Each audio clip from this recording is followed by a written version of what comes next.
बुलढाणा जिल्ह्यातील मेहकर आणि लोणार तालुक्यात जूनच्या अखेरीस झालेल्या ढगफुटी सदृश्य पावसामुळे शेतकऱ्यांच्या अतोनात नुकसान झाले आहे। नुकतीच पेरणी केलेली पिके पाण्याखाली गेली असून आता हजारो हेक्टरवर दुबार पेरणीचे संकट उभे राहिले आहे। बुलढाणा जिल्ह्यात शेतकऱ्यांवर पुन्हा एकदा निसर्गाचे मोठे संकट कोसळले आहे।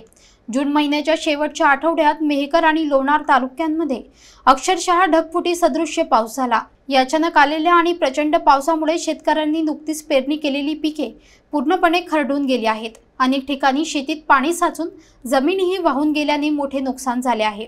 यावर्षी बुलढाणा जिल्ह्यात सरासरी 7,35,000 हेक्टर पेरणी क्षेत्रापैकी आतापर्यंत 6,20,000 हेक्टरवर म्हणजे 84% पेरणी पूर्ण झाली होती।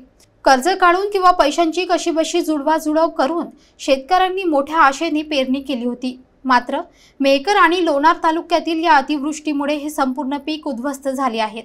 कृषी विभागाने दिलेल्या प्राथमिक अंदाजानुसार या दोन्ही तालुक्यातील 4,500 ते 5,000 हेक्टर क्षेत्रावर शेतकऱ्यांना दुबारा पेरणी करावी लागणार आहे। याचा अर्थ शेतकऱ्यांवर आता पुन्हा एकदा पेरणीचा आर्थिक आणि मानसिक भार पडणार आहे। आधीच आर्थिक संकटात असलेल्या शेतकऱ्यांसाठी हे दुबार पेरणीचे संकट मोठे आव्हान बनले आहे। जिल्हा अधीक्षक कृषी अधिकारी मनोज कुमार ढगे यांनी या परिस्थितीवर चिंता व्यक्त केली आहे।